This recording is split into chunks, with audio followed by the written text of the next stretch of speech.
David Chen checked his watch as he locked the community center door behind him. 9:47 p.m. on a Tuesday, later than he'd planned, but the session with the Riverside Boys had run long. 3 hours of heated discussion about territory disputes, family pressures, and the constant temptation of easy money that came with gang affiliation. At 29, David had learned that these conversations couldn't be rushed.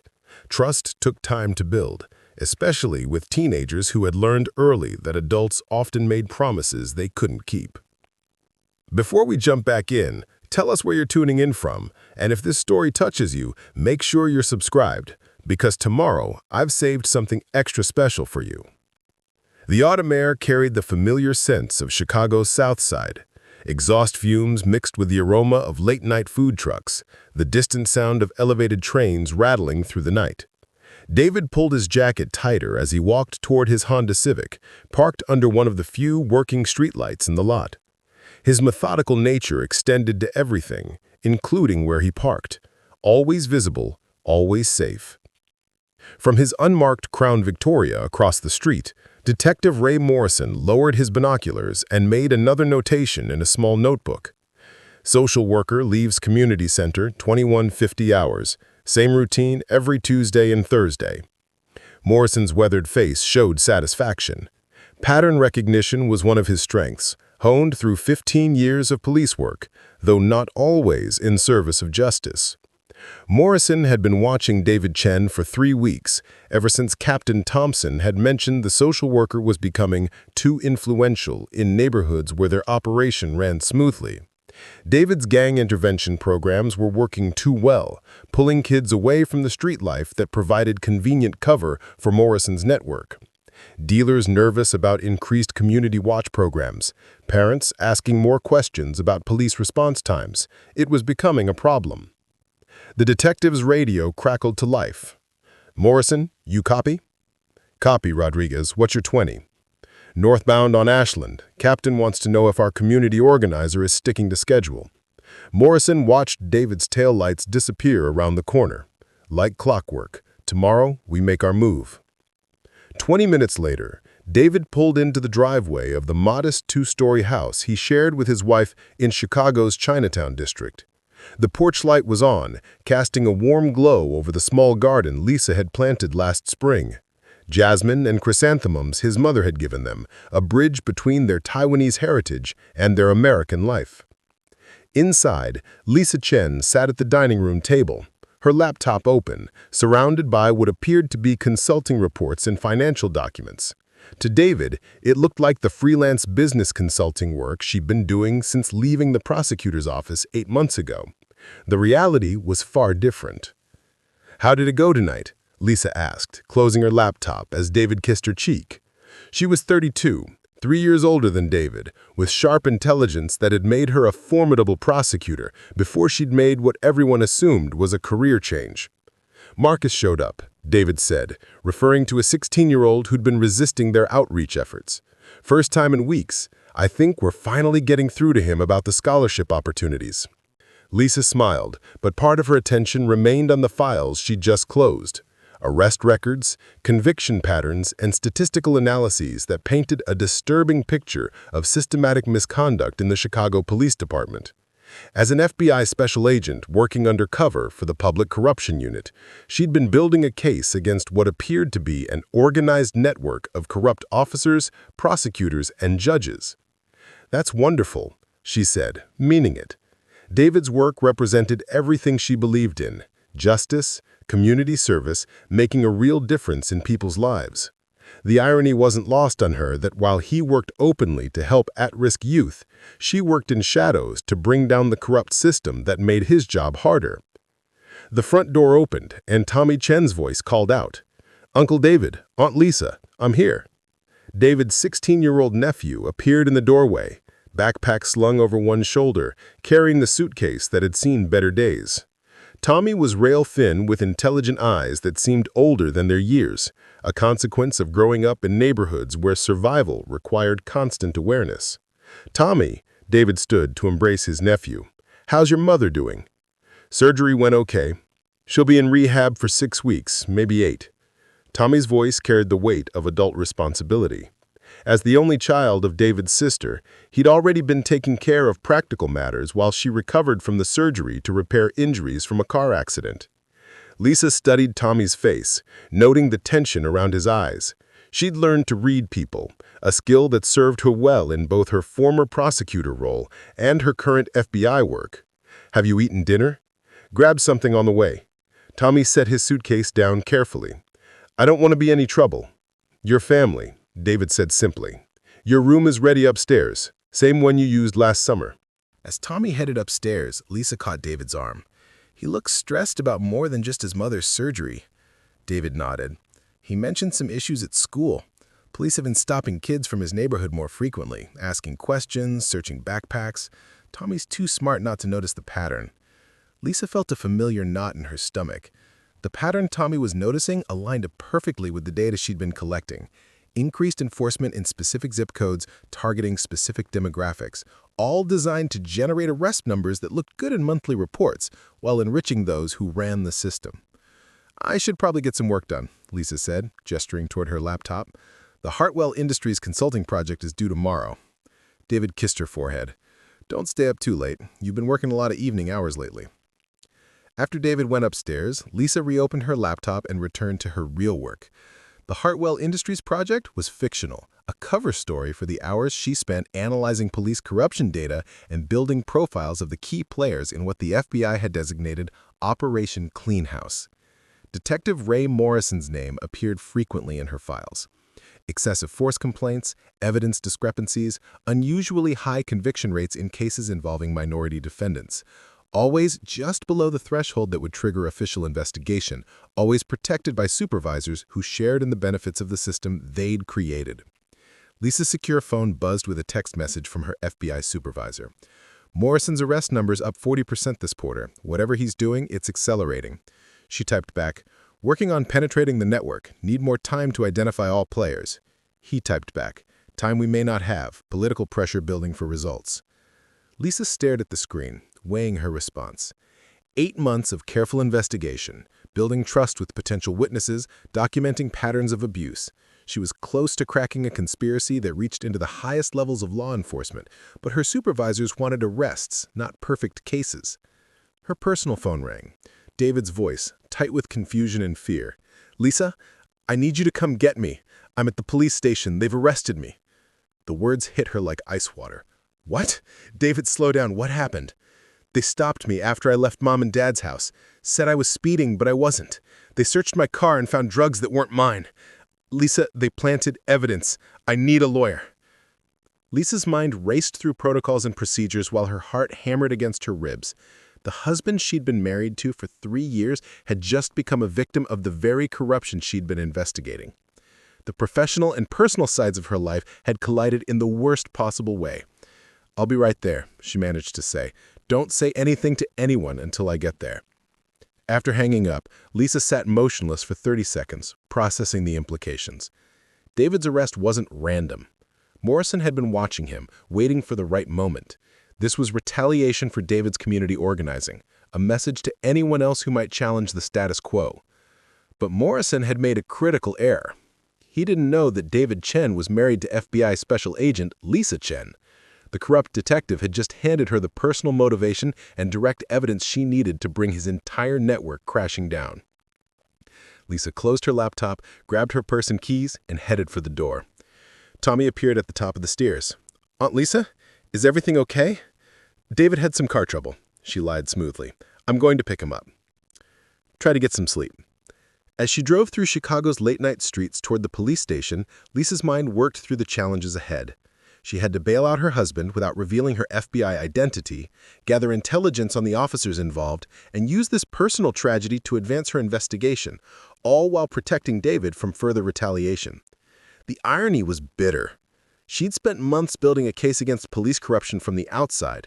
Now she was about to experience it from the inside, as a victim's wife. The distinction between professional duty and personal justice was about to become very complicated. 6 hours earlier, David had been sitting in his parents' living room in Chicago's original Chinatown, listening to his father recount stories of their first years in America. The familiar ritual of Wednesday evening dinner, where his mother always prepared too much food and his father always insisted on sharing memories that connected their family's past to their American present. "Your brother Kevin called," his mother said, as she wrapped leftovers for David to take home. "He's thinking about visiting for Chinese New Year." David smiled, accepting the containers that would feed him and Lisa for the next 3 days. His mother's generosity was legendary in their tight-knit community, where everyone looked out for everyone else's children. Lisa will be happy. She's been wanting to meet him. The conversation had continued for another hour, comfortable and familiar. David's parents still worried about his work in dangerous neighborhoods, but they understood his commitment to helping at-risk youth. Their own struggles as immigrants had taught them the value of community support and second chances. At 8:30 p.m., David finally extracted himself from his parents' gentle protestations that he should stay longer, eat more, call more frequently. He drove slowly through the narrow streets of Chinatown, observing the evening bustle of restaurants preparing for late dinner crowds and elderly residents playing shan qi in small parks. 2 blocks from his parents' house, David noticed the police cruiser in his rearview mirror. Not unusual in itself, police presence had increased in Chinatown over the past year, officially part of a community safety initiative. But something about the way the cruiser maintained exactly 3 car lengths behind him triggered the hyper-awareness his father had taught him during his first driving lessons. "Police in America are different," his father had explained carefully. "Most are good people, but some see us differently. Always be respectful. Always follow rules exactly. Always remember you represent more than yourself." David signaled properly at every turn, maintained steady speed, came to complete stops at every sign. The cruiser stayed behind him, matching his every movement. When David turned left onto Wentworth Avenue, heading toward home, the cruiser's emergency lights flashed to life. Detective Ray Morrison stepped out of the passenger side, while Officer Janet Rodriguez remained behind the wheel. Morrison's 15 years on the force showed in his confident swagger, the way he approached David's driver's side window with practiced authority. Rodriguez, 12 years younger and 6 years on the job, followed Morrison's lead but avoided eye contact with David. David lowered his window precisely halfway, hands visible on the steering wheel. "Good evening, officers." Morrison's flashlight beam swept across David's face and into the car's interior. "License and registration?" "May I ask why I was stopped?" David asked politely, reaching slowly for his wallet. "I don't believe I violated any traffic laws." "Step out of the vehicle," Morrison commanded, ignoring the question. David complied, standing to his full height but keeping his hands visible. Years of community work had taught him that challenging authority, even politely, could escalate situations dangerously. "Sir, could you please tell me the reason for this stop?" Morrison's expression hardened. "You fit a description we received, drug activity in this area." The explanation was familiar and meaningless. David had heard similar justifications in dozens of stories from the youth he counseled. A description of what, exactly? "Turn around. Place your hands on the vehicle." As David complied, Morrison began an unnecessarily rough pat-down while Rodriguez approached the passenger side of the car. Through peripheral vision, David could see her searching the interior, movements quick and practiced. Rodriguez's face showed discomfort, but she continued following Morrison's unspoken directions. From a 4th-floor apartment window across the street, Mrs. Eleanor Huang watched the scene unfold. At 67, she had survived authoritarian government tactics in Taiwan before immigrating to Chicago 40 years ago. She recognized the signs of official harassment and began photographing the stop with her smartphone, muttering prayers in Mandarin for the young man being treated like a criminal. "Well, well, what do we have here?" Rodriguez emerged from David's car holding a small plastic bag containing what appeared to be marijuana. Her voice lacked conviction, and she avoided looking directly at David. David felt his blood turned cold. "That's not mine. That was not in my car." Morrison roughly spun David around, slamming him against the vehicle. "Possession of a controlled substance. You have the right to remain silent." "I want to call my wife," David said as handcuffs bit into his wrists. "You'll get your phone call at the station," Morrison replied, guiding David toward the police cruiser with unnecessary force. Mrs. Huang watched from her window as David was placed in the back of the police car, continuing to photograph everything. She had lived through enough injustice to recognize it immediately, and her sense of civic duty demanded action. As the cruiser drove away, she was already dialing the number for Father Miguel Santos, the priest who had been organizing community meetings about police relations. During the drive to the station, Morrison and Rodriguez spoke as if David weren't there. "That makes 12 this week," Rodriguez said quietly. "Captain will be happy. We're ahead of quota this month." David remained silent, memorizing badge numbers, noting the time on the cruiser's dashboard clock, absorbing every detail that might be important later. His social work training had taught him to observe carefully and document everything, skills that were serving him well in circumstances he'd never imagined facing. At the 7th Precinct, the booking process felt like an assembly line designed for efficiency rather than justice. David observed the holding area carefully, predominantly Black and Latino detainees processed with mechanical indifference by predominantly white officers. The disparities were obvious to anyone willing to see them. Sergeant Mike Wallace, a heavy-set man with 22 years on the force, processed David's paperwork without looking up from his computer screen. "Charges?" "Possession of a controlled substance," Morrison replied, placing the evidence bag on the desk with theatrical precision. David spoke clearly, ensuring his words would be picked up by nearby security cameras. "That evidence was planted in my vehicle after an illegal stop. No valid reason was given for pulling me over." Wallace finally looked at him with flat, disinterested eyes. "Yeah, that's what they all say. We'll add that complaint to your file right after we process Santa Claus." Nearby officers chuckled as David was fingerprinted and photographed. The humiliation was deliberate, designed to break down dignity and resistance. But David's community work had taught him patience and strategic thinking. He committed every face, every name, every procedure to memory. "Phone call," Wallace announced after booking was complete. David called Lisa, his voice carefully controlled despite the chaos in his mind. When she answered, her familiar voice was like a lifeline. "Lisa, I need you to come get me. I'm at the police station. They've arrested me." "What?" "David, slow down. What happened?" David explained quickly, aware that his call might be monitored. He kept to facts, avoiding speculation about corruption or conspiracy, but he made sure Lisa understood the essential truth. The drugs weren't his. The stop was without cause, and he needed help from someone who understood the system. "I'll be right there," Lisa promised. "Don't say anything to anyone until I get there." After hanging up, David was placed in a holding cell with 7 other men, all facing minor charges: loitering, disorderly conduct, possession. All were Black or Latino. All had stories remarkably similar to his own: stops without clear justification, evidence that appeared conveniently, and excessive bail amounts designed to keep them detained. Marcus Williams, a 34-year-old construction worker, had been arrested the previous evening. "Third time this year," he told David quietly. "Same 2 officers every time. They know where I live, where I work, what time I leave for my job. It's like they're hunting specific people." David listened to each story, recognizing patterns that extended far beyond individual bad luck or poor decisions. This was systematic, organized, and profitable for those running it.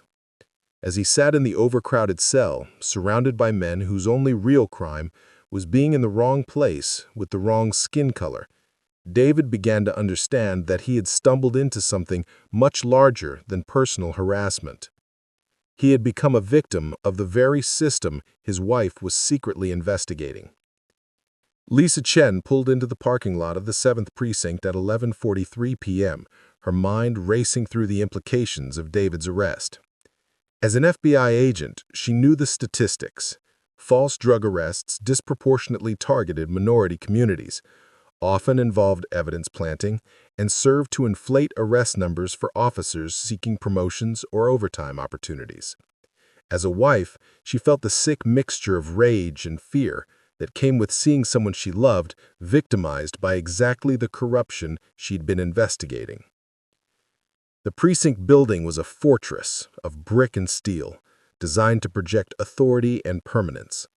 She had been inside dozens of similar buildings during her prosecutor days, but tonight she saw it through different eyes. This wasn't a temple of justice. It was the headquarters of an organized criminal conspiracy that happened to wear badges. At the front desk, Sergeant Wallace looked up from his computer with practiced indifference. "Help you?" "I'm here to bail out my husband, David Chen. He was arrested earlier tonight." Wallace's fingers moved slowly across the keyboard. "Chen. Here we are. Possession of controlled substance. Bail is set at $5,000. Lisa kept her expression neutral, despite recognizing the excessive amount. Standard bail for a first-time minor possession charge was typically $500 to $1,000. The inflated figure was designed to keep David in jail, adding to his humiliation while generating revenue for the bondsman, who would inevitably be recommended. "I'll post the full amount," Lisa said, removing her checkbook. "Cash only," Wallace replied. "ATM's over there, or you can use Superior bail bonds. They're right across the street." The directive confirmed what Lisa had suspected. Superior bail bonds was likely part of the corruption network, taking a percentage of inflated bail amounts while kickbacks found their way to the officers and administrators who set the excessive figures. "I'll use the ATM," Lisa said, making a mental note to investigate superior bail bonds later. As she waited for the cash to be counted and processed, Lisa observed the precinct environment with professional eyes. Officer personnel moved with casual confidence, comfortable in their domain. Civilian visitors, predominantly people of color, were treated with subtle hostility. Long waits, unnecessary questions, barely concealed contempt. Assistant District Attorney Michael Torres appeared from a side hallway, dressed in an expensive suit despite the late hour. Lisa recognized him from her prosecutor days, though they'd never worked together directly. Torres had a reputation for ambition and flexibility when it came to case resolution. "Mrs. Chen?" Torres approached with practiced sympathy.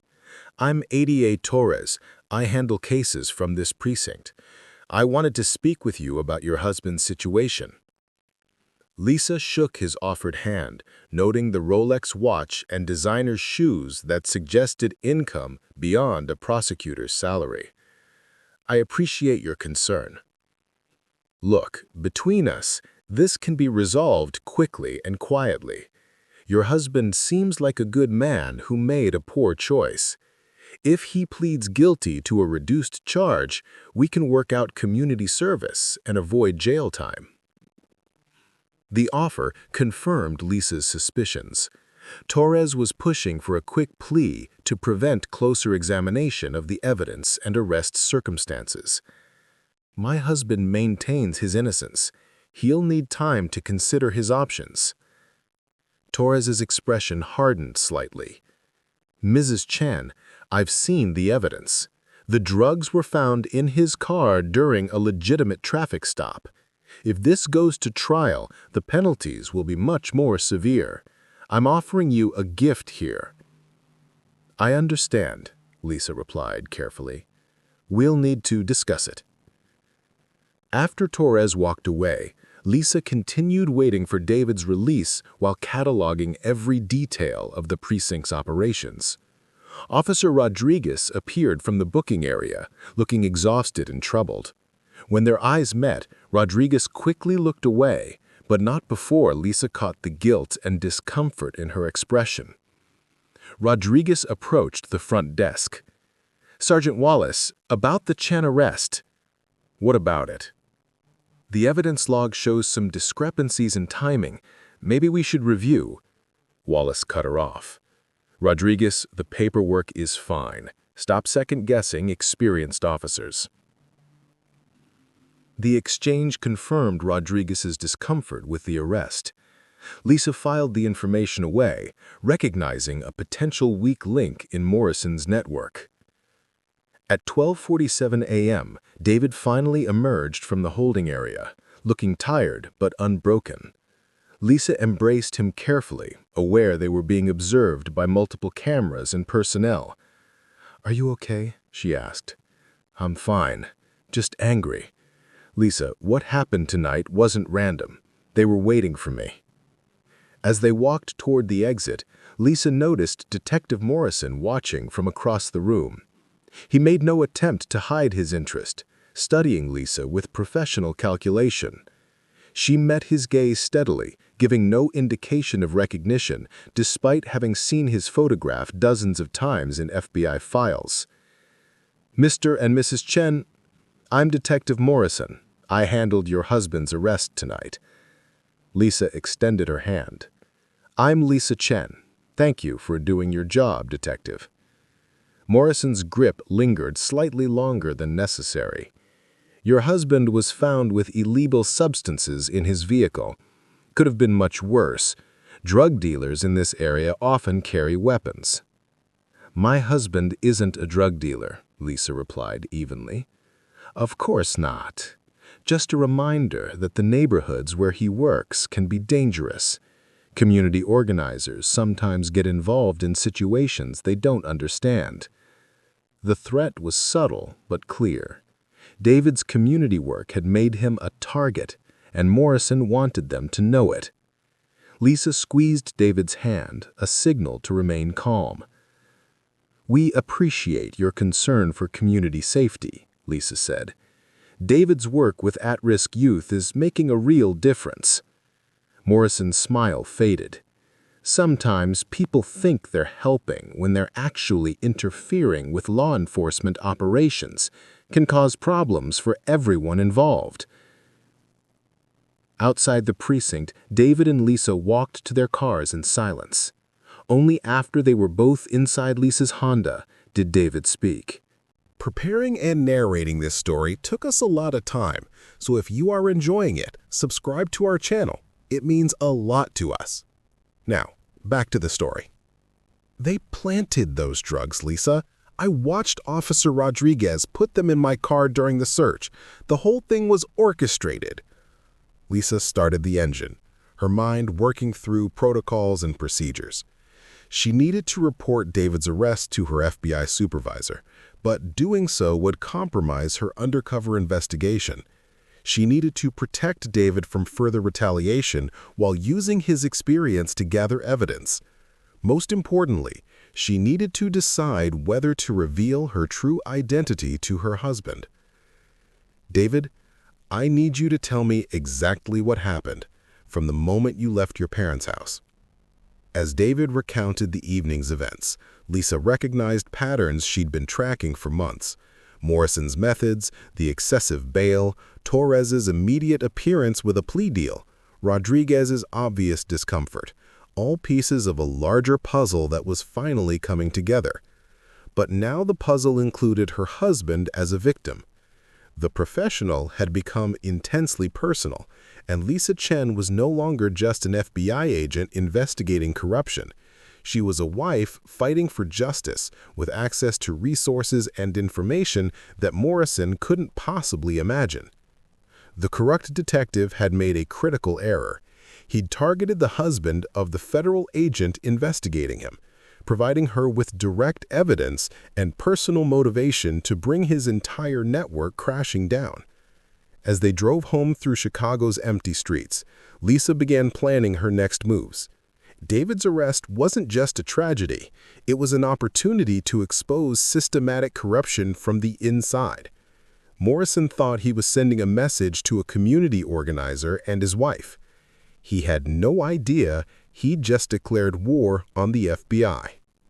The morning after David's release, Lisa sat at her kitchen table with 2 cups of coffee growing cold, watching her husband stare out the window at the small garden they'd planted together last spring.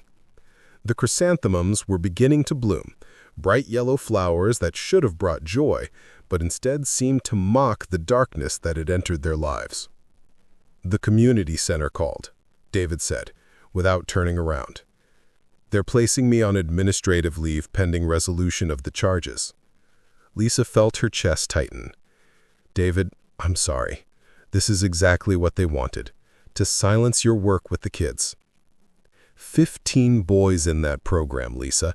15 teenagers who were finally starting to trust someone, starting to believe they had alternatives to the streets. Now they're back to square one because Detective Morrison wanted to send a message. Tommy appeared in the doorway, dressed for school, but clearly having overheard the conversation. "Uncle David, this isn't the first time." Both adults turned toward the 16-year-old, who looked older than his years in the morning light streaming through the kitchen window. "What do you mean?" Lisa asked carefully. Tommy set his backpack down and joined them at the table. "Mr. Rodriguez, not the cop. The other Mr. Rodriguez who runs the after-school program at my school. He got arrested 2 months ago. Same thing. They said they found drugs in his car during a traffic stop." David leaned forward. "What happened to him?" "He took a plea deal, lost his job, can't work with kids anymore. The after-school program got canceled. The thing is, Uncle David, Mr. Rodriguez never used drugs, never even smoked cigarettes, but nobody believed him except us kids." Lisa processed this information while maintaining her cover as a concerned wife rather than an FBI agent building a case. The pattern was becoming clearer. Morrison's operation was more comprehensive than her FBI investigation had revealed, a systematic campaign of intimidation against anyone who might threaten their control over specific communities. "I need to make some calls," Lisa said. "See if we can find a good criminal defense attorney." "Already did. Called Martin Reeves last night. He's meeting with us this afternoon." Lisa nodded, though she knew David's choice of attorney would complicate her investigation. Reeves was competent but worked within the system, believing in negotiated settlements rather than challenging systematic corruption. She needed David's case to serve her larger investigation while appearing to focus solely on his individual defense. 3 miles away, in St. Augustine Catholic Church, Father Miguel Santos was preparing for morning mass when his phone rang. The caller was Mrs. Eleanor Huang, speaking in the careful English she'd perfected over 4 decades in Chicago. "Father Santos, I need to speak with you about something important, about justice." Miguel Santos had learned to listen carefully when Mrs. Huang called. At 67, she was one of his most observant parishioners, someone who noticed everything and spoke only when necessary. "Of course, Mrs. Huang. Would you like to meet after Mass?" "Yes, and Father, bring your camera. I have pictures you need to see." An hour later, in the church's small office, Mrs. Huang sat across from Father Santos's desk, her smartphone in her hands. Miguel, 45 years old with graying temples and hands that still bore small scars from his previous life on the streets, studied the images she showed him. "This young man, he was arrested Wednesday night. I watched from my window." Mrs. Huang swiped through dozens of photos showing David's traffic stop, the search of his vehicle, and his arrest. "The police officer, she put something in his car, then she pretended to find it." Miguel examined the photos carefully. The sequence was clear.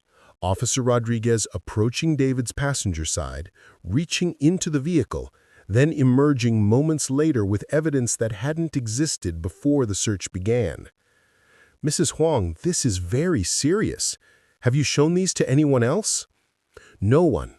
But Father, this is not the first time. 3 months ago, Mr. Martinez from Elm Street, same thing happened.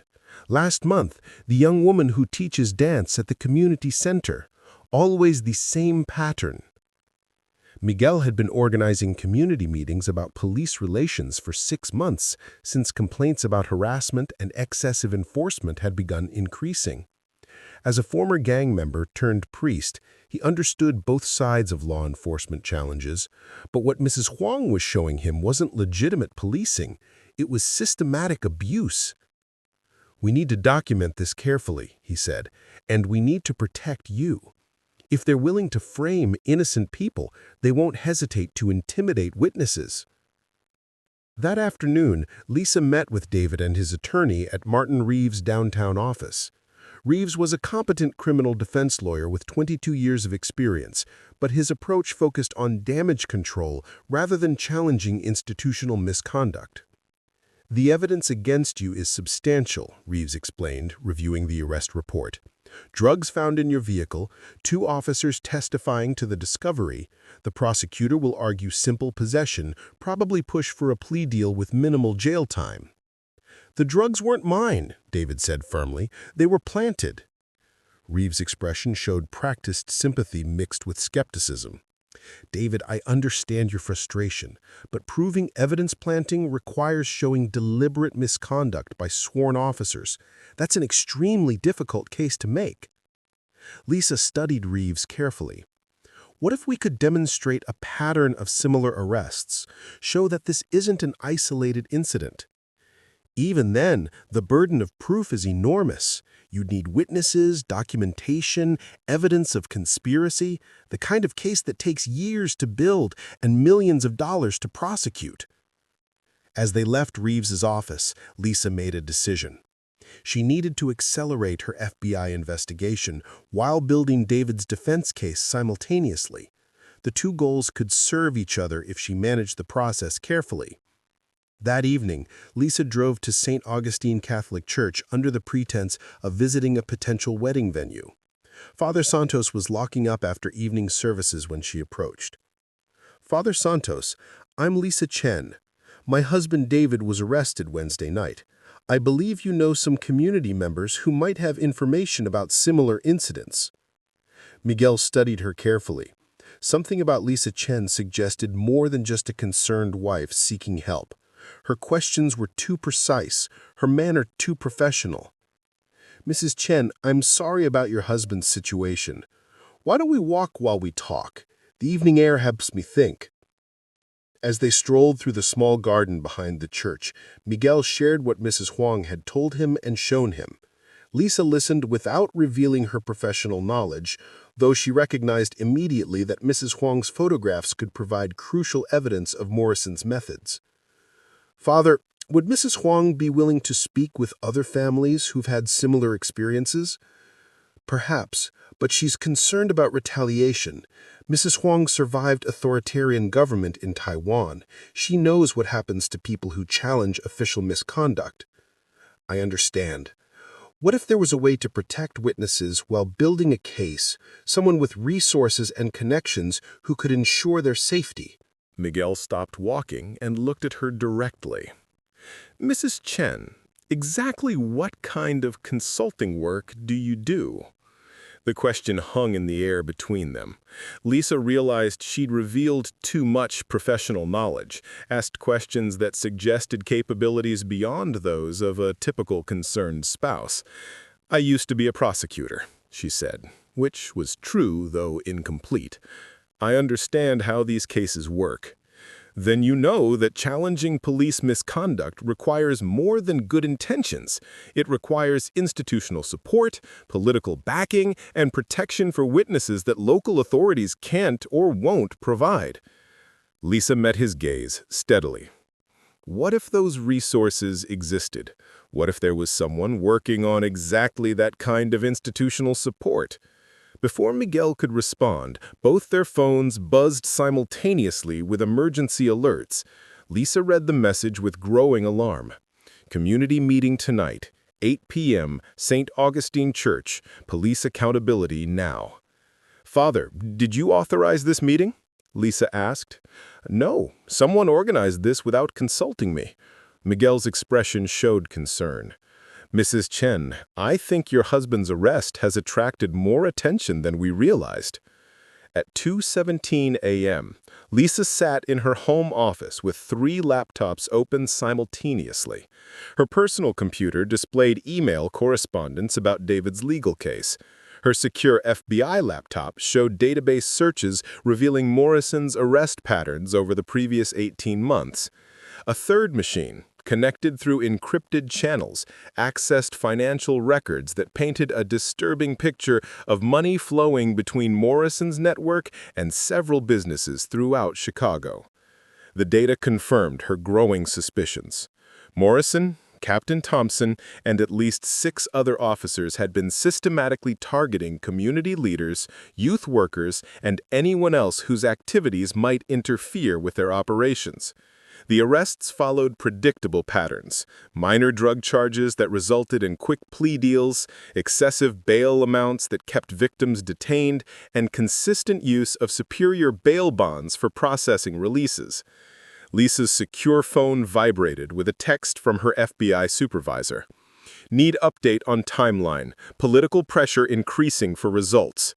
She typed back, "Breakthrough coming. Personal asset compromised, but providing direct access to network operations." Explain personal asset. Lisa stared at the screen for 30 seconds before responding.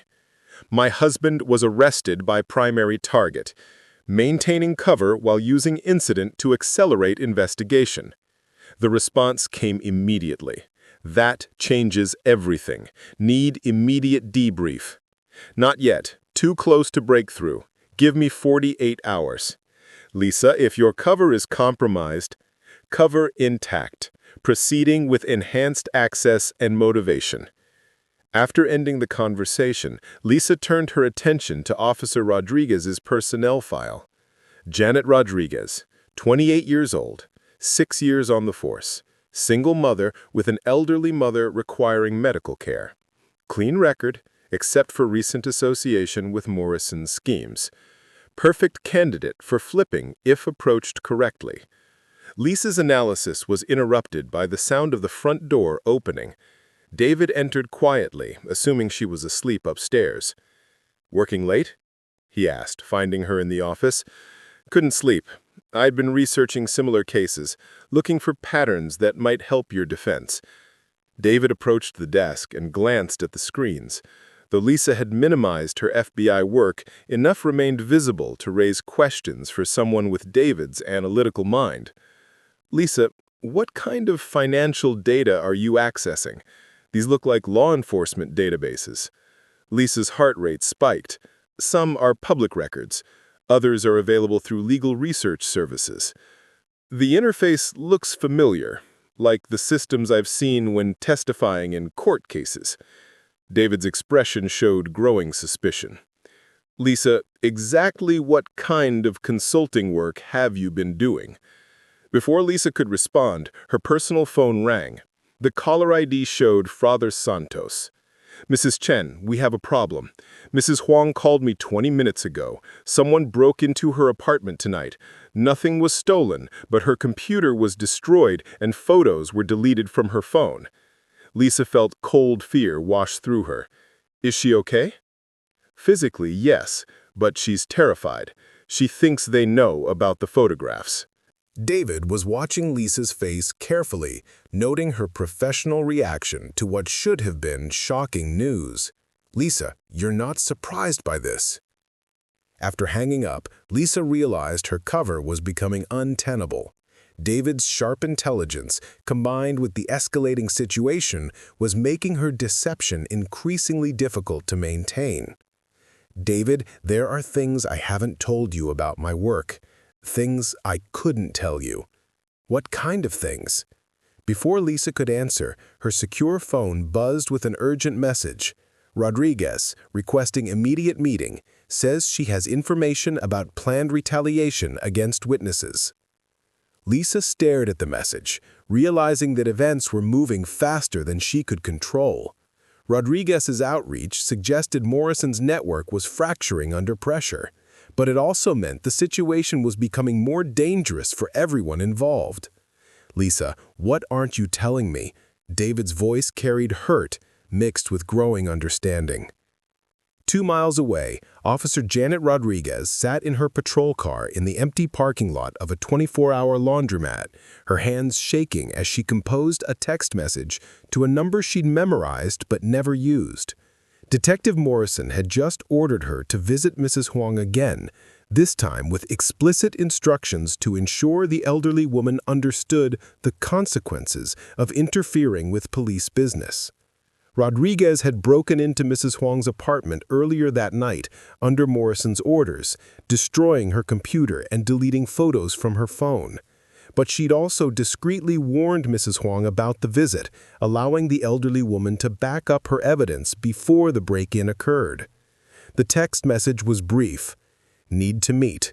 Have information about planned escalation. Innocent people going to get hurt. Rodriguez sent the message to the number Lisa had given her during her brief encounter at the precinct.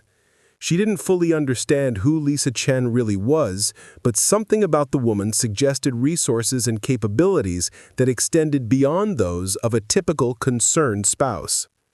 30 seconds later, her phone buzzed with a response. Tomorrow, 3 p.m., Millennium Park, Crown Fountain, come alone. At the 7th Precinct, Captain William Thompson was reviewing arrest statistics with growing satisfaction. Morrison's team had exceeded their monthly quota by 23%, generating impressive numbers that would look good in his upcoming budget presentation to city administrators. Morrison, your team's productivity is excellent this quarter. Whatever you're doing, keep it up. Morrison nodded, though privately he was concerned about the community organizing that had emerged after David Chen's arrest. The Wednesday night meeting at St. Augustine Church had drawn over 60 residents, more than any previous community gathering. Father Santos was becoming a problem, and Mrs. Huang's photographs posed a direct threat to their operations. Morrison nodded, though privately he was concerned about the community organizing that had emerged after David Chen's arrest. The Wednesday night meeting at St. Augustine Church had drawn over 60 residents, more than any previous community gathering. Father Santos was becoming a problem, and Mrs. Huang's photographs posed a direct threat to their operations. Captain, we may need to adjust tactics. Community resistance is increasing. Thompson leaned back in his chair. What kind of resistance? Questions about arrest procedures, requests for body camera footage, demands for supervisor meetings. The social worker's arrest stirred up more attention than expected. Then we discourage attention. Make it clear that community organizing creates more problems than it solves.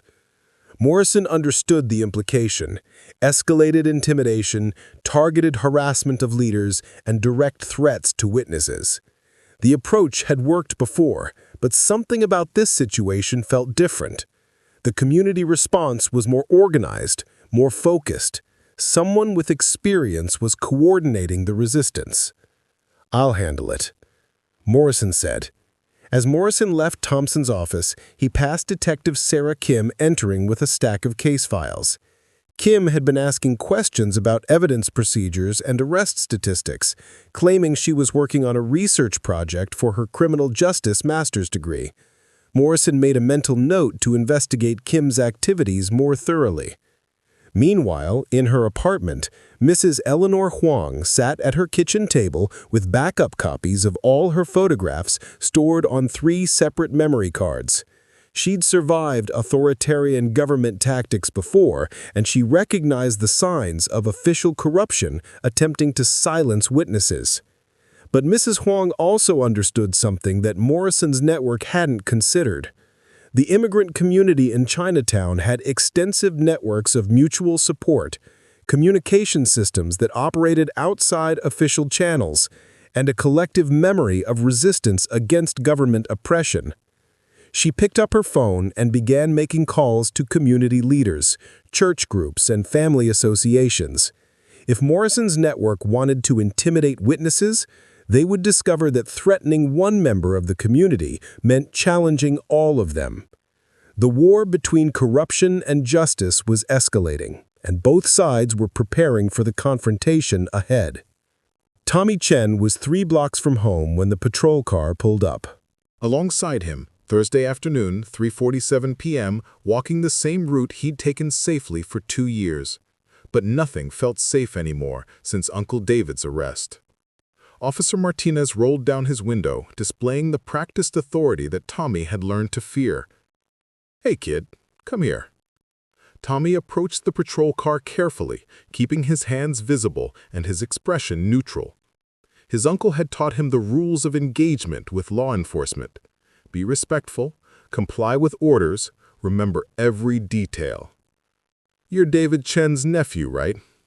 Martinez's tone was conversational, but Tommy caught the underlying threat. "Yes, sir." "Heard there's been some trouble in your family. Your uncle getting involved with the wrong crowd, making bad choices." Tommy kept his voice steady. "My uncle helps kids stay in school and avoid gangs." Martinez chuckled without humor. "That's one way to put it. Here's the thing, kid. Community organizing can be dangerous work.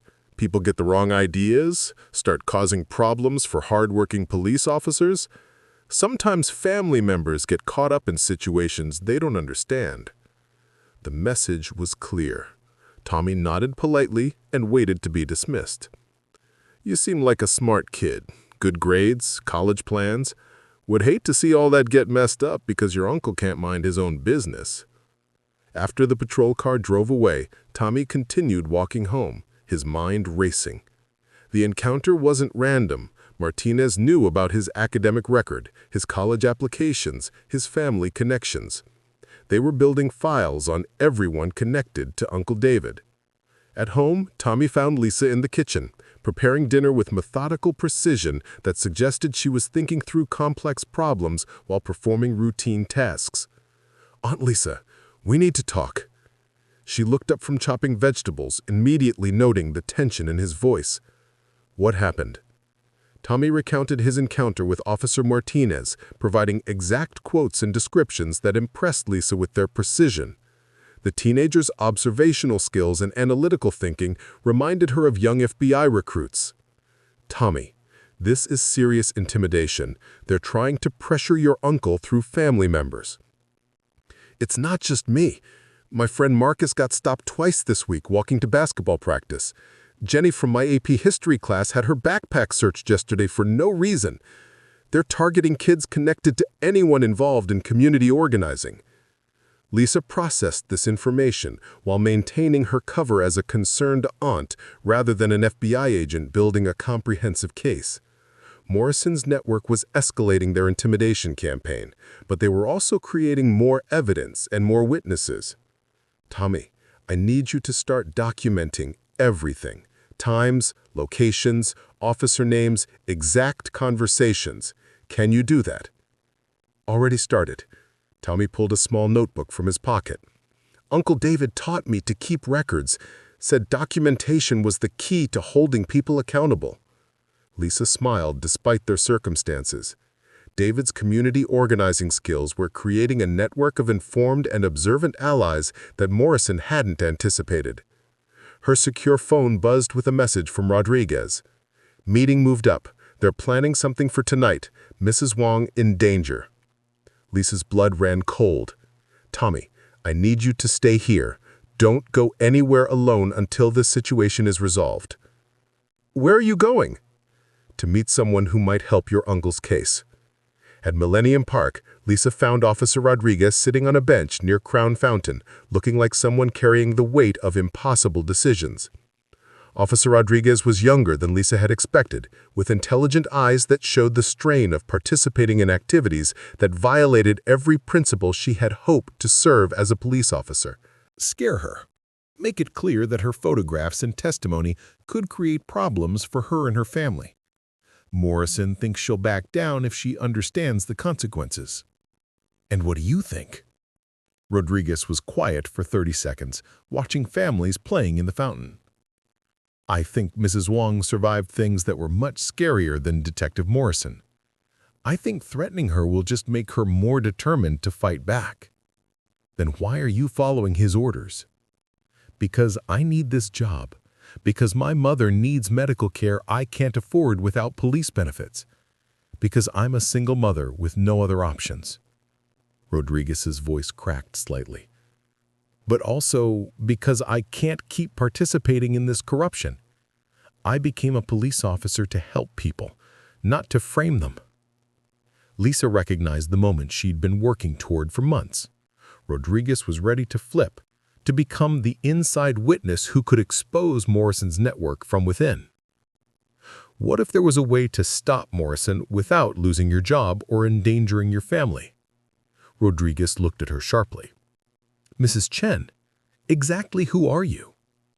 Lisa made a calculated decision.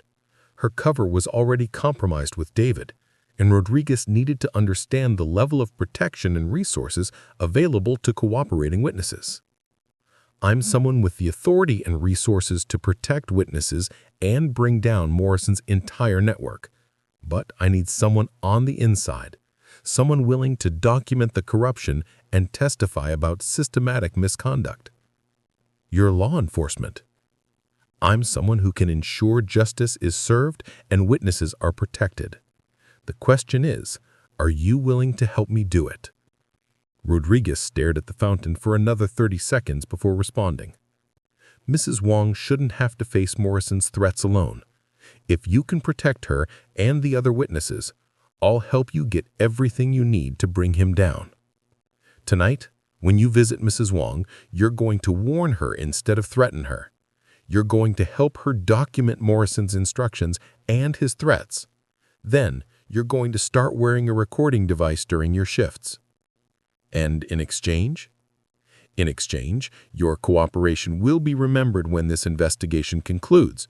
You'll be protected throughout the process, and you'll have a chance to rebuild your career in law enforcement, the right way. As they prepared to leave separately, Rodriguez had one final question. Mrs. Chen, how long have you been investigating Morrison?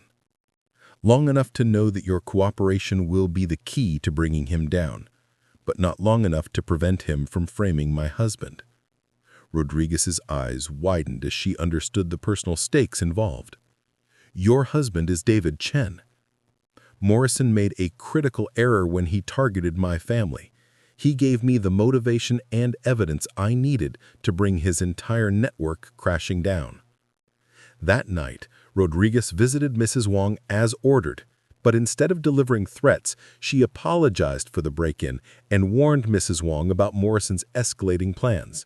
Together, they documented the detective's explicit instructions, creating evidence that would prove conspiracy to intimidate witnesses. Back at home, Lisa found David waiting for her in the living room, his expression showing a mixture of hurt, confusion, and growing understanding that the woman he'd married had been living a carefully constructed lie. Lisa Chen stood in her living room at 11:43 p.m., facing her husband across the coffee table where they'd shared countless quiet evenings over 3 years of marriage. David's expression showed hurt, confusion, and the dawning realization that the woman he'd married had been living a carefully constructed lie. Lisa, I need you to tell me exactly who you are and what's really happening to our family. She took a deep breath, knowing that the next few minutes would either destroy their marriage or forge it into something stronger than before. David, my name is Lisa Chen, and I'm your wife. That part has always been true. But I'm also Special Agent Lisa Chen with the FBI's Public Corruption Unit. David sat down heavily, processing the revelation. FBI. How long? 4 years with the Bureau. 8 months investigating the Chicago Police Department. Specifically, I've been building a case against Detective Morrison and a network of corrupt officers, prosecutors, and judges who have been systematically violating civil rights and running protection schemes throughout the South Side. And you never told me. David's voice carried pain rather than anger. 3 years of marriage, and you never trusted me enough to share the most important part of your life. Lisa moved closer, desperate to bridge the distance that her deception had created. David, I wanted to tell you so many times, but undercover agents can't share their identities, not even with spouses. The risk to both the investigation and our safety was too great. Our safety? David repeated. Is that why they arrested me? Because I'm married to an FBI agent? No. They arrested you because your community organizing work was interfering with their operations. Morrison didn't know about my identity when he framed you, but your arrest gave me the evidence and motivation I needed to bring down his entire network. David stood up and walked to the window, staring out at the quiet street where they'd built what he thought was a normal life. So my work with at-risk youth, my intervention programs, they were threats to Morrison's corruption? Your programs were working too well. Kids were staying in school instead of dropping out to become street dealers. Parents were asking questions about police response times. Community members were organizing instead of staying silent. You were teaching people to stand up for themselves, and that threatened Morrison's control. Lisa approached David carefully, unsure whether he would accept her touch after such a fundamental betrayal of trust. David, I know this changes everything between us. I know you feel deceived and manipulated, but I need you to understand that I never stopped being your wife, even while I was working as an agent. David turned to face her, his expression showing the analytical mind that made him such an effective community organizer. The late nights you claimed were consulting work, the mysterious phone calls, the way you handled my arrest like someone with law enforcement experience, it all makes sense now. I should have found a way to tell you sooner. Maybe you did what you thought was necessary to protect both the investigation and our marriage. David paused, considering the implications. Lisa, if you're FBI, then you have resources and authority I don't. You can actually stop Morrison and the others.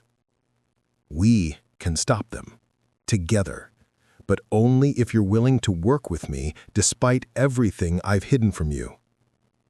Before David could respond, Lisa's secure phone rang. Agent Sarah Martinez, her FBI supervisor, spoke with urgent intensity.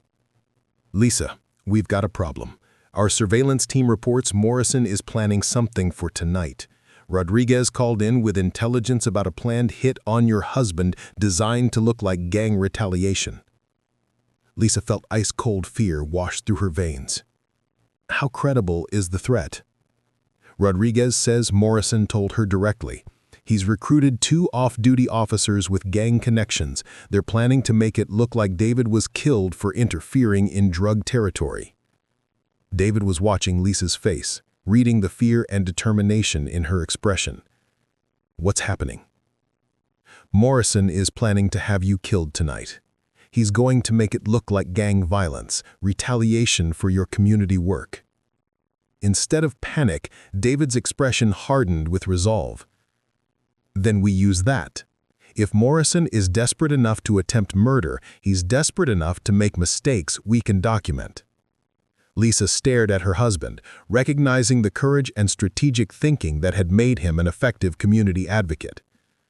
David, this is incredibly dangerous. Lisa, I've been working in gang territories for 5 years. I understand danger.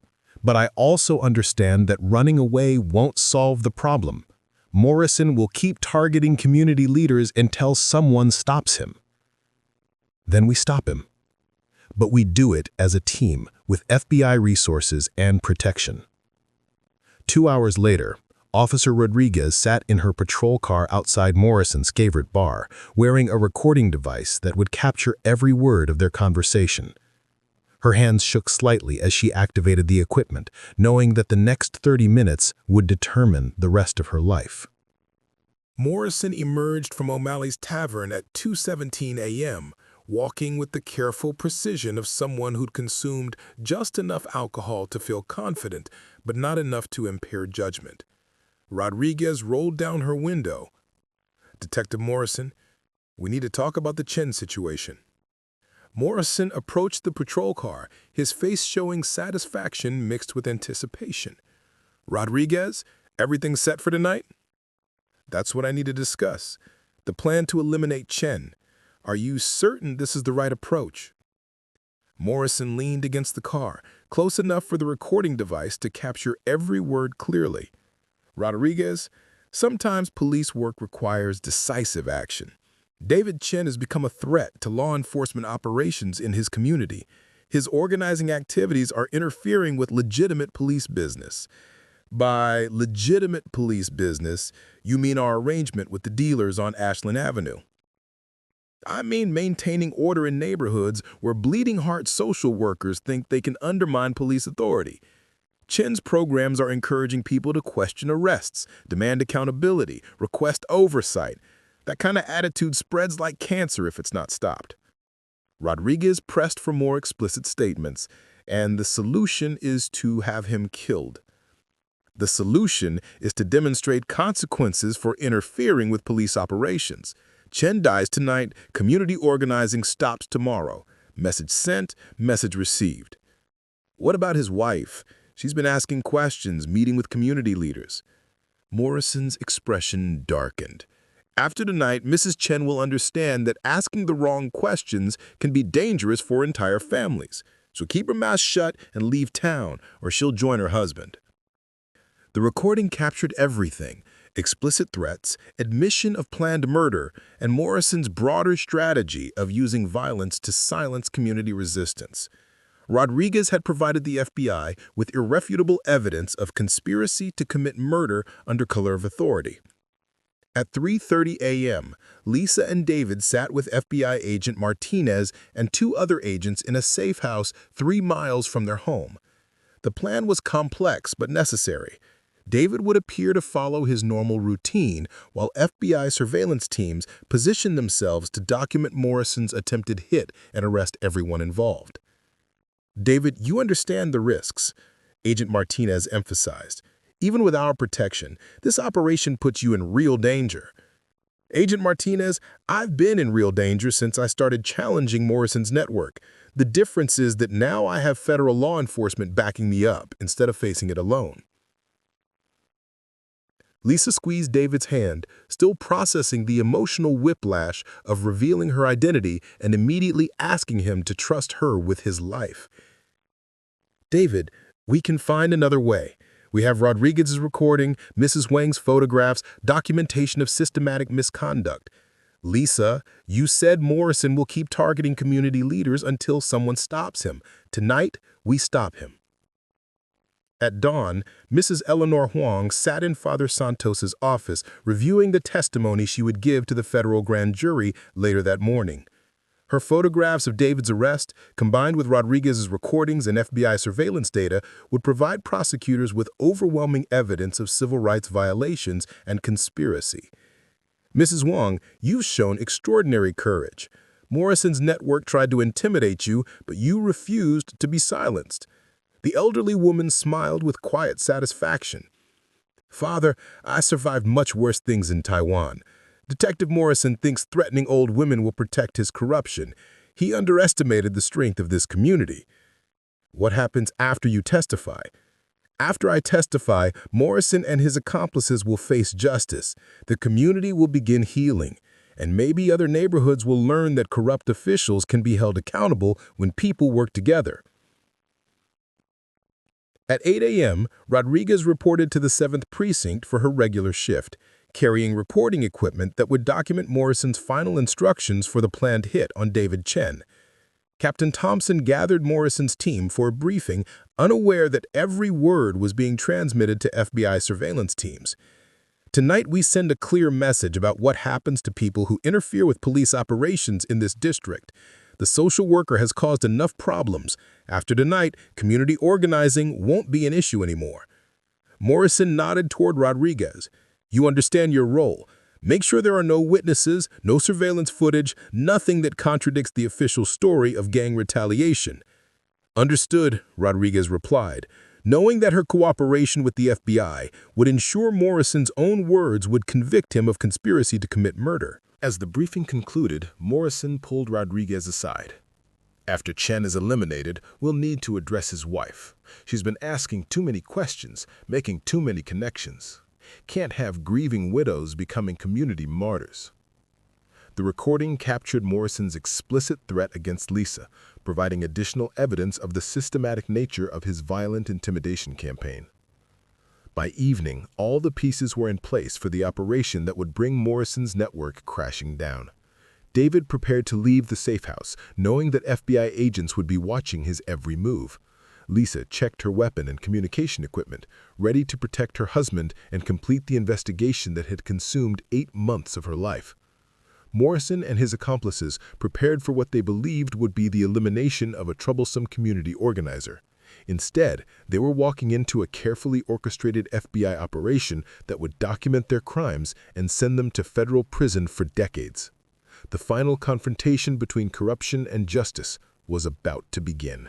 At 6:47 p.m., David Chen walked out of the FBI safe house carrying a concealed transmitter and wearing a bulletproof vest hidden beneath his jacket.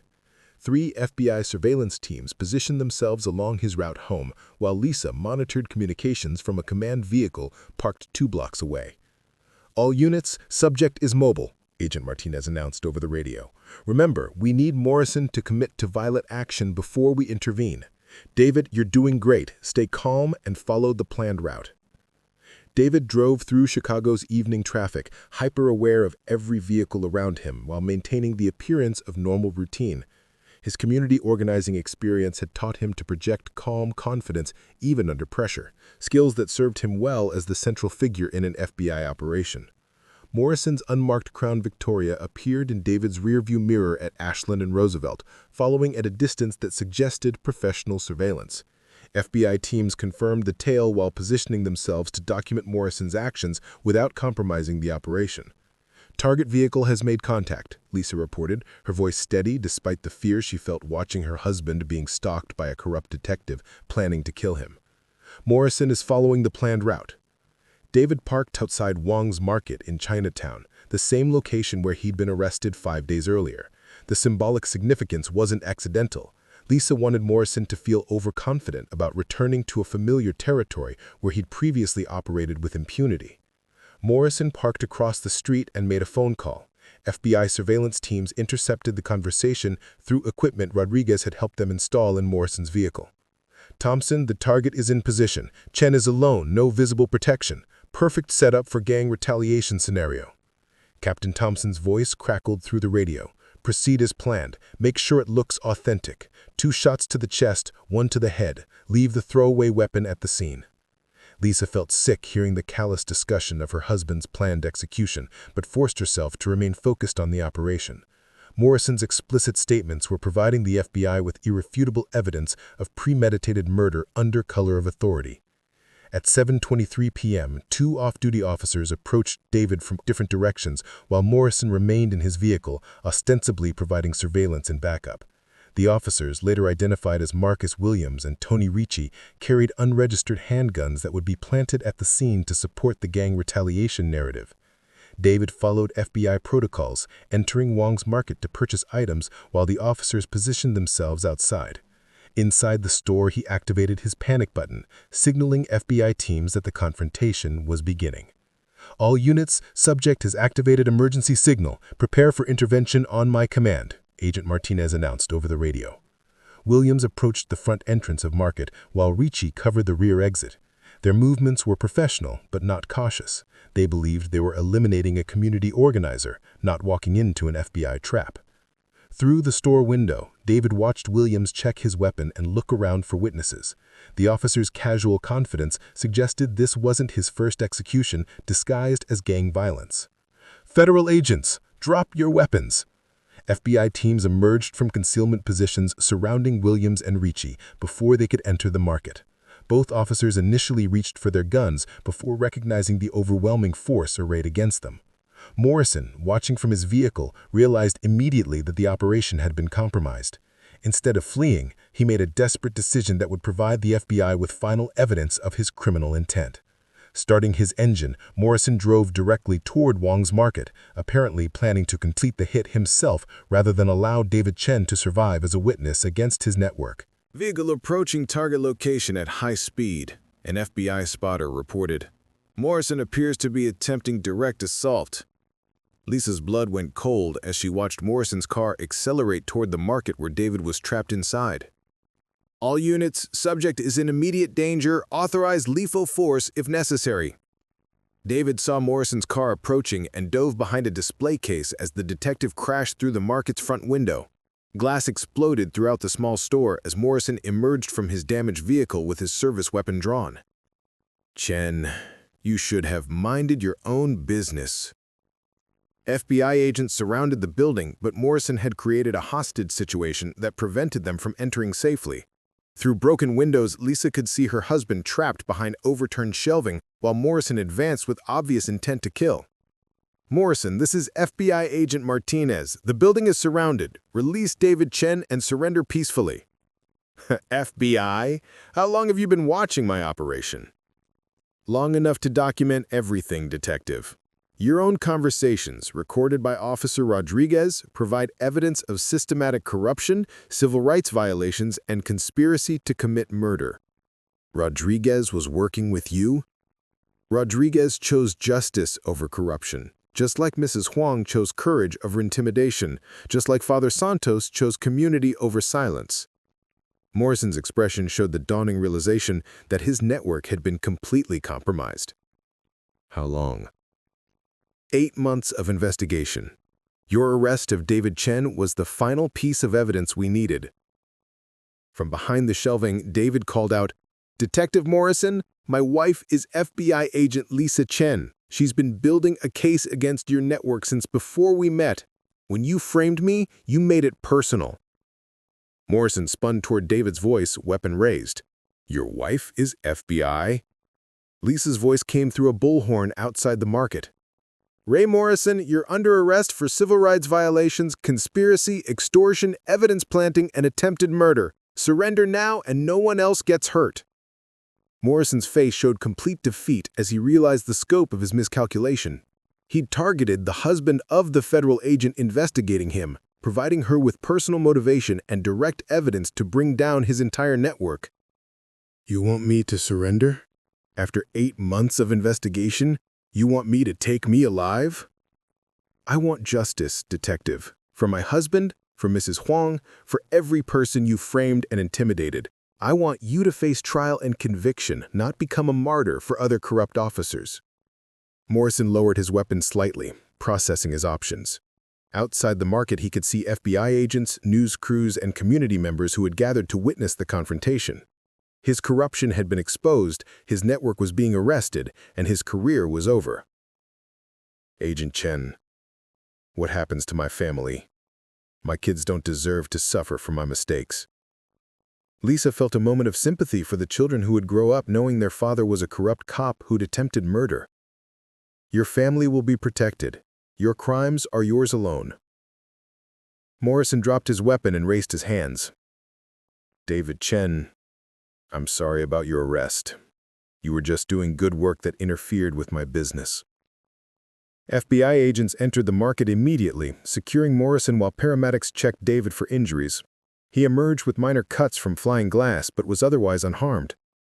Lisa embraced her husband in the street, outside Wong's market, surrounded by FBI agents, news crews, and community members who had come to witness Morrison's downfall. "It's over," she said quietly. "No," David replied, looking around at the gathered crowd of neighbors and community activists.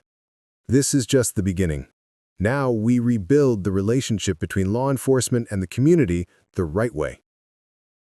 At 5:47 a.m. the following morning, FBI agents executed coordinated arrests across Chicago as prosecutors unsealed indictments against 23 members of Morrison's corruption network.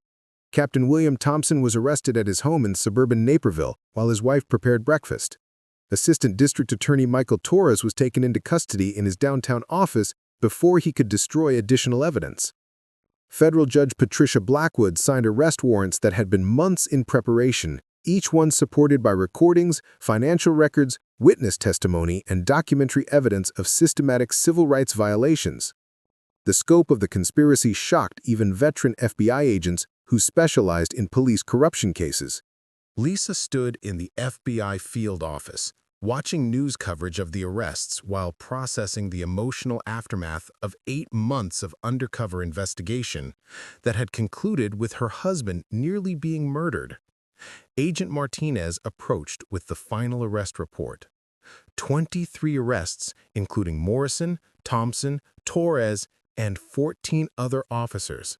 We recovered over $300,000 in cash from Morrison's house, along with records documenting bribes from drug dealers, protection payments from bail bondsmen, and kickbacks from prosecutors. What about Rodriguez? Full immunity in exchange for her cooperation. She'll testify in all the trials and transfer to a different department with a clean record. Her courage in coming forward saved lives and made these convictions possible. David entered the field office, accompanied by Father Santos and Mrs. Huang, who had been providing additional testimony to federal prosecutors. The elderly woman carried herself with quiet dignity, knowing that her photographs and witness testimony had been crucial to exposing Morrison's network. "Agent Chen," Mrs. Huang said formally, "I want to thank you for protecting our community and ensuring justice was served." "Mrs. Huang, your courage in documenting David's arrest and refusing to be intimidated provided the foundation for this entire case. You're the real hero here." Father Santos embraced both Lisa and David. "The community is already talking about healing and rebuilding trust with law enforcement. Your investigation has given us hope that change is possible." Tommy Chen arrived with several of his classmates, young people who had been systematically harassed by Morrison's officers, but had continued attending school and pursuing their dreams despite official intimidation. "Uncle David, does this mean we can walk home without being stopped and searched?" Tommy asked. David smiled, recognizing the hope and skepticism in his nephew's voice. "Tommy, it means we've removed the officers who were abusing their authority, but real change requires ongoing work to build better relationships between police and community." Over the following weeks, news coverage of Morrison's network exposed the systematic nature of police corruption in Chicago. Community organizations that had been intimidated into silence began speaking publicly about years of harassment, evidence planting, and excessive enforcement that had destroyed trust between residents and law enforcement. Officer Rodriguez testified before a federal grand jury, providing detailed accounts of quotas for minority arrests, explicit instructions for evidence planting, and financial incentives for officers who generated high conviction numbers. Her testimony corroborated recordings, financial documents, and witness statements that painted a comprehensive picture of organized corruption. Mrs. Huang became a symbol of citizen courage, invited to speak at community meetings throughout Chicago about the importance of documenting misconduct and refusing to be silenced by official intimidation. Her photographs of David's arrest were featured in news articles examining how ordinary citizens could hold corrupt officials accountable. The trials began 6 months later, with Morrison facing federal charges including conspiracy against rights, deprivation of rights under color of law, witness tampering, and attempted murder. Prosecutors presented overwhelming evidence of his criminal enterprise, supported by recordings, financial records, and testimony from former accomplices. David testified about his arrest and the systematic targeting of community organizers who challenged Morrison's network. His calm, detailed account of being framed for drug possession provided jurors with a clear example of how the conspiracy operated against innocent citizens. Lisa testified in her capacity as the FBI agent who had investigated the network, carefully explaining how David's arrest had provided crucial evidence while maintaining the objectivity required of federal law enforcement. The personal dimension of the case added weight to her testimony about the human cost of systematic corruption. Morrison's defense attorney argued that his client had been a dedicated officer who made some poor choices under pressure from supervisors and political demands for high arrest numbers. But recordings of Morrison explicitly ordering David's murder undermined any claim that his actions were justified or accidental. The jury deliberated for 3 days before returning guilty verdicts on all charges. Morrison was sentenced to 25 years in federal prison without possibility of parole. Captain Thompson received 20 years, while ADA Torres was sentenced to 15 years and disbarred from practicing law. Officer Rodriguez received community service and probation with recognition from the court for her cooperation and courage in exposing the network. She transferred to the FBI's Police Training Division, helping develop programs to identify and prevent corruption in law enforcement agencies. David returned to his community organizing work with enhanced credibility and resources. His experience as a victim of police corruption provided him with unique insights into the challenges facing residents who had been systematically targeted by corrupt officers. Lisa transitioned from undercover work to a supervisory role in the FBI's Public Corruption Unit, using her experience to train other agents investigating police misconduct. The Chicago case became a model for federal investigations into systematic abuse of authority. Tommy G. Chen graduated high school with honors and received a full scholarship to study criminal justice, inspired by his uncle and aunt's fight for accountability. His generation would inherit a community where challenging official misconduct was seen as civic duty rather than dangerous rebellion. Mrs. Huang was honored by the Chicago City Council for her courage in documenting police misconduct and refusing to be intimidated by official threats. Her example inspired other community members to report abuse and demand accountability from public officials. Father Santos expanded his community organizing work, establishing programs that trained residents to document interactions with law enforcement and know their rights when dealing with police officers. His church became a center for rebuilding trust between communities and reformed law enforcement. 1 year after Morrison's arrest, David and Lisa stood in Wong's Market, which had been rebuilt and reopened after the FBI operation. The store owner had created a small memorial to community courage, featuring photographs of residents who had spoken out against corruption despite personal risk. "Do you think it was worth it?" David asked, looking at the memorial that included Mrs. Huang's photograph. "The investigation? The danger? The lies I had to tell? All of it. The personal cost of fighting systematic corruption." Lisa considered the question while observing the diverse group of customers shopping peacefully in a store where her husband had nearly been murdered by corrupt police officers.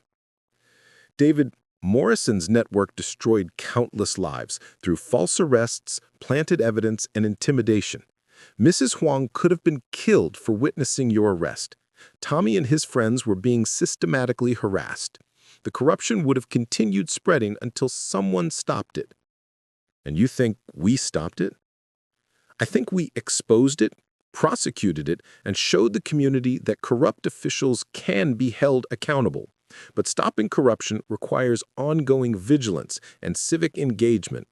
It requires people like you continuing to organize communities and people like Mrs. Huang refusing to be silenced by threats." David nodded, understanding that their fight against Morrison's network had been one battle in a longer war for justice and accountability. "Then we keep fighting, but next time, no more lies between us." Lisa smiled and took her husband's hand.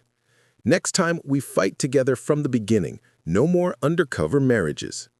As they left Wong's Market, community members greeted them with respect and gratitude. The systematic corruption that had once terrorized neighborhoods had been replaced by accountability, transparency, and hope for continued reform. Morrison's network had thought they could silence community organizing through intimidation and violence. Instead, their corruption had been exposed, their crimes prosecuted, and their victims vindicated. Justice had crashed down on them with the full force of federal law enforcement and community courage. The war against corruption would continue, but this battle had been won decisively by ordinary citizens who refused to accept injustice as inevitable. 6 months after Morrison's conviction, David Chen stood at the podium of the newly established Chicago Police Community Oversight Commission. His opening statement as the commission's first civilian director carried the weight of personal experience and hard-won justice.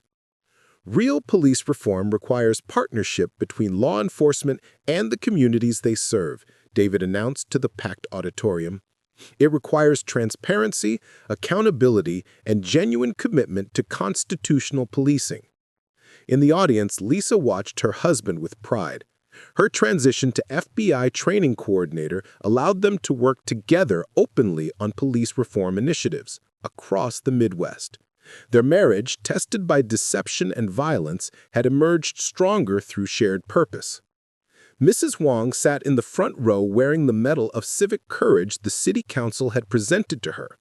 Beside her, Father Santos reviewed notes for his afternoon workshop on community organizing and civil rights documentation. Tommy G. Chen, now a freshman at Northwestern studying criminal justice, live-streamed the ceremony for classmates who couldn't attend. Rodriguez, completing her final week of FBI training before joining the Reformed Police Academy as an instructor, took careful notes on David's reform proposals. Morrison remained in federal prison, his corrupt network dismantled, but his legacy lived on in the accountability structures, community partnerships, and reformed training programs that emerged from his downfall. Justice hadn't just crashed down on corruption, it had built something better in its place. Up next, you've got 2 more standout stories right on your screen. If this one hit the mark, you won't want to pass these up. Just click and check them out. And don't forget to subscribe and turn on the notification bell so you don't miss any upload from us.